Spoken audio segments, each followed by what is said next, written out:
Hi, everybody. So today I wanted to talk to you about the idea of how do you get everything done when you have 10 million different things to do. And part of that was going to change out of this apron. But I'm in the middle of a ton of projects, and so I felt like we're just going to roll with it. So one of the things when you have a ton of things to do is really only worrying about the things that actually matter. So if I have an apron on, it doesn't actually really matter because I'm an art teacher and I'm in the middle of a ton of art projects and experiments and lessons for my students.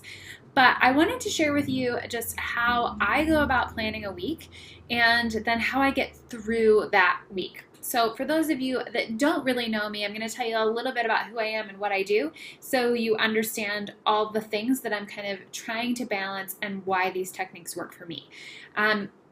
So I work full-time as the director of continuing education at an art college. I also teach AP 2D design, AP drawing, and AP art history online for a completely different school. And so those students are predominantly homeschool students that are living all over the world. So that's a totally separate job. I've been doing that for I think almost 5 years now. And then I don't do this every month, but I do this sometimes throughout the year. I'm an adjunct instructor for another company. So I teach online grad classes for the Art of Education. I'm also a writer for the Art of Education, so I write 3 articles a month for them.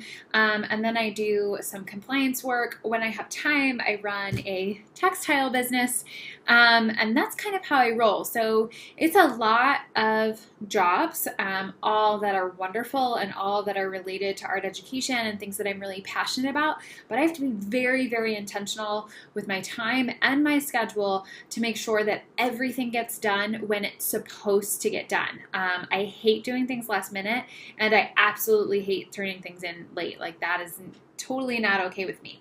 So here's part of how I do it. So part of the challenge, as you probably noticed, I work for several different places. And so I have my own personal calendar that keeps track of, my appointments, seeing family, seeing friends, time with my husband, dog appointments, things like that. But then each one of my positions, I also have a calendar with them, just because of a lot of companies, you have your own calendar with them. So I have to make sure at the beginning of each week that all of those things are kind of morphing together, of the projects that are due and have to be done, end up getting done for everyone. And I am a pen and paper person. So I don't have one planner that I always use. This year I'm using Danielle Laporte's planner, which is giant, and I kind of love that because I like to write a lot down. You have to figure out what works for you. But anyway, so Sunday evening, I will look through all of my digital calendars, and so those are really keeping track of appointments and more long-term projects that are going on. And then I translate that into my calendar on a day-to-day basis of this column over here. It starts out and then morphs into a million different things. Specific appointments or meetings that I have during the day. This is kind of my to-do list that I have to do, and then I kind of build on it as I go. But the beginning of the week starts by what appointments do I have, what meetings do I have, where do I have to go when, and really breaking down projects that I have to do. So that all gets written in. Other things that I write in here is, and it's crazy specific. So I like to make sure that I work out every day. Which we can talk about the whole workout plan later. But the one main thing that I do is I do a 6-minute workout in the morning. There are some other workouts throughout the day. But so on my to-do list, it will literally say work out for 6 minutes, read for 30 minutes, listen to one podcast, write for 1 hour. Everything is very, very time-based. It never just says work out, read, write. Everything is really specific to an amount of time. That one helps me make sure that the plan that I've created for the day can actually happen in the amount of hours that there are during the day, and helps just kind of keep me moving forward. So since I write for the Art of Education, I also do a lot of writing for my own site. That's why it often will tell me that I need to write for 30 minutes a day or write for an hour a day. That's always leading into projects that I constantly have ongoing. A lot of times it'll tell me to clean for 30 minutes. I normally cannot get the whole house cleaned in 30 minutes, and that's totally fine. I can wrap my head around. I will literally set a timer for 30 minutes, and then I will go clean the house. So Sunday night, the whole week gets planned out.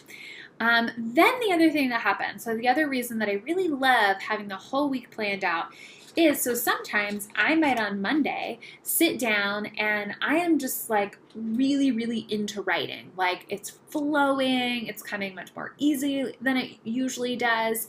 And I might hit my 30-minute time mark or my hour time mark, whatever I've set for myself, and feel like I want to keep going. Now, sometimes I can't just because of like other things that have to be done that day.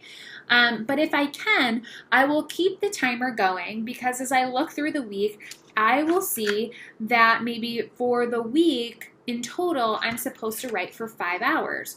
So if I continue going and go for another hour, then I will literally go on to Tuesday and I will cross that off.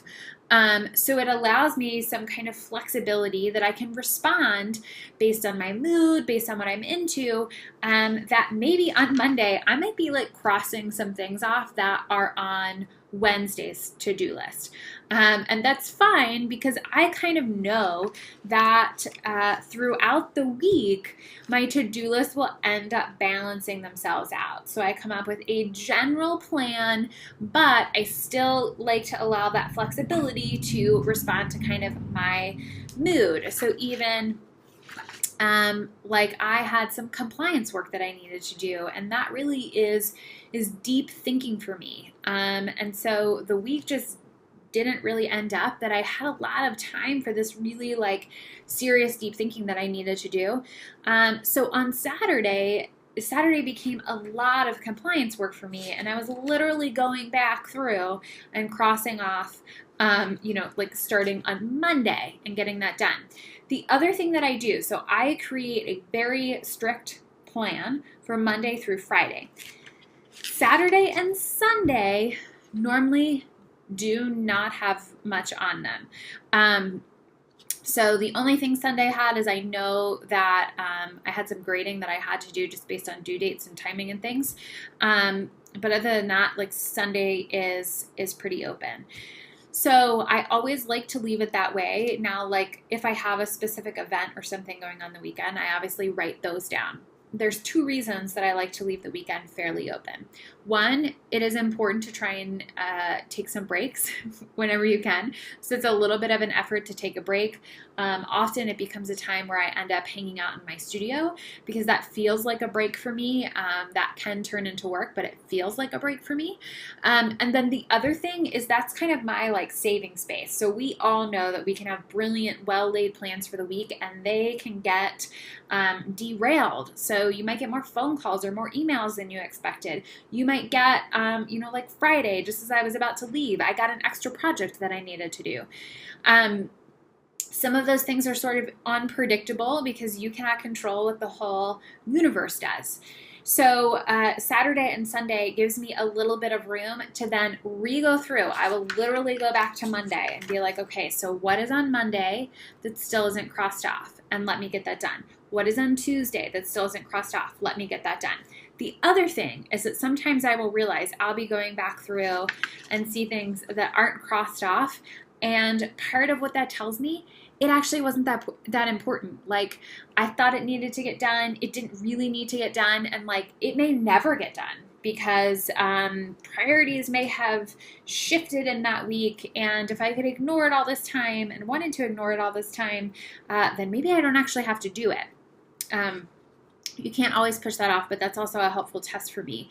And then the last thing that I'll do, so then Sunday night when I'm then making the next week's schedule, is I'll go back and reflect. Like, are there anything on last week's kind of to-do list and checklist that still didn't get done, that I didn't catch up on them in the weekend and they're still hanging out there? Look at them and really ask myself, are those things important? Are those things that still need to happen to keep projects moving forward or to reach goals that I need to reach? If the answer is yes, then they will get transferred onto the following week. If the answer is no, they just get pushed aside. So it's kind of a planning and reflective process all in once. But I will say I find it super helpful to give myself permission to not always work on the exact day's to-do list of like, or I find it important to read every day just because I think it makes me a better teacher. I think it makes me a better boss, just a better person because I'm learning. So if I happen to be like super into a book, I might get a couple days reading done in one day, and that's okay. Or the other day I came onto a new podcast and I was like really into it, and I listened to like 3 episodes, and right now I have a rule to listen to 1 podcast a day. That's just part of my kind of my educational goals, my learning goals. And so I actually got 3 days crossed off on my podcast listening. So things like that can be helpful and give you a little bit of flexibility in what you're doing. A couple of the reasons that I love giant planners is, so I will create a plan in this, but even like you can see like this day is kind of crazy. I'll create my plan, but then I will also jot down kind of quick questions to ask, brainstorm ideas. I track a variety of things in here. So I will also track if I have different workout goals, I will be tracking those in here for the continuing education program that I run. I might have specific registration goals for the week. I will track those in here, just like little tally marks. So kind of random things like that, I will also be just like jotting down in this book as I go, so that sometimes by the end of the day or by the end of the week, the pages look crazy and messy and like you can't follow anything, but that's fine. This is kind of a place for me just to kind of keep on working.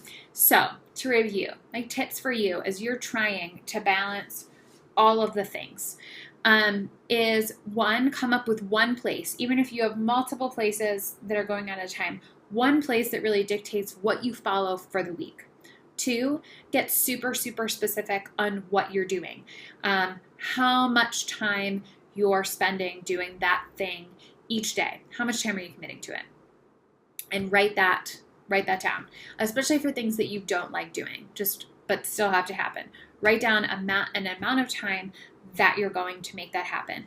And then 3, allow yourself, whenever possible, it's not always possible, but whenever possible, to jump from day to day. If you're feeling really stuck moving down your Monday list, and those aren't things that are specifically actually due on Monday, allow yourself to jump to Tuesday or jump to Wednesday. And then, yes, eventually you're going to have to go back to Monday, but maybe you're going to feel more inspired to do those things on another day. So allow yourself some flexibility to move around. 4, do not schedule your weekend. As much as possible, do not schedule your weekend. 1, so that you can try and have a break, and 2, so that you're not perpetually behind. It gives you a little bit of time to reflect and catch up. 5, really reflect on the items that all week long have not gotten crossed off and ask yourself, do they actually matter? Why are you doing them? Why are they on your to-do list? And if they're just there because it's something that you think you should be doing, but you don't have to be, then maybe say no. Then maybe just decide, you know what, that's falling off the to-do list.